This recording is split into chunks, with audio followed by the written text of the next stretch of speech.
This clip is brought to you by SaveWithConrad.com.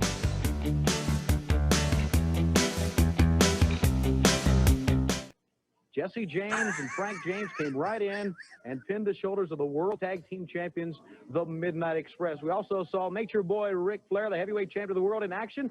And we also took a look at what happened between Tully Blanchard Stretch it, buddy. Garvin. All of us thought, I was there at that time, all of us thought that Ron Garvin was the new national heavyweight champion.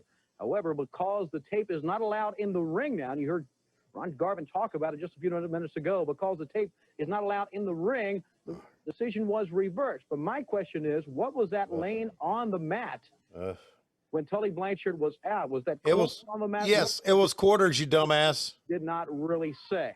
Regardless, Tully Blanchard is still the national heavyweight champion. The Midnight Express are still the world tag team champions. But the Wrap it up! Bash is coming up very soon. Next week, fans, stay tuned, because we have some very important news, the biggest news ever to hit professional wrestling, news of the Great American Bash 86.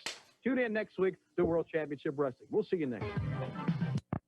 Buddy, you were on that struggle bus right there at the end. Well, yeah, because Ronnie Garvin was supposed to talk it to the end, right?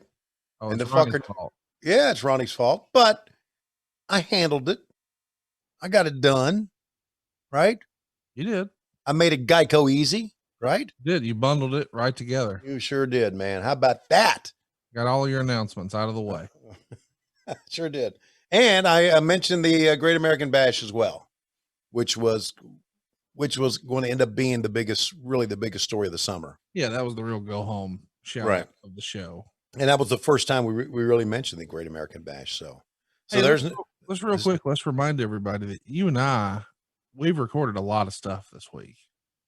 Yeah. So if you're listening to this and you have no idea what we're talking about, let's run through it. I showed you the Goldberg Rock match. So when Goldberg first jumped Chip, well, I guess he didn't jump. WCW's down. When he first debuted with the WWE, his first pay-per-view match was against The Rock. So we watched that this week. Mm-hmm.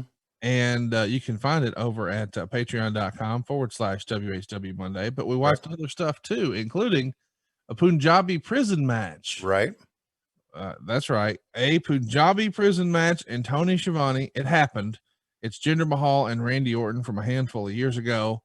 And who could forget when we watched The Undertaker and Great Khali on pay-per-view? It's all available now at patreon.com/WHW Monday. We're going to try to make you laugh. And Tony got so tickled in one of those, it was just a shoulder show. So that's always a good time. Yeah. Just The Rock popped me, man. The Rock. Oh, man. Cockatoos for life. Never met him. Really want to. I did walk by him one time. Hey, it's Conrad Thompson. Thanks for checking out the podcast here on YouTube. Be sure to hit the subscribe button and the notifications bell so you get a notice anytime we upload some new content. And go save yourself some money right now. If you're in a 30-year loan or you have credit card debt, it's not a matter of if I can save you money. It's a matter of how much. Find out right now for free at SaveWithConrad.com.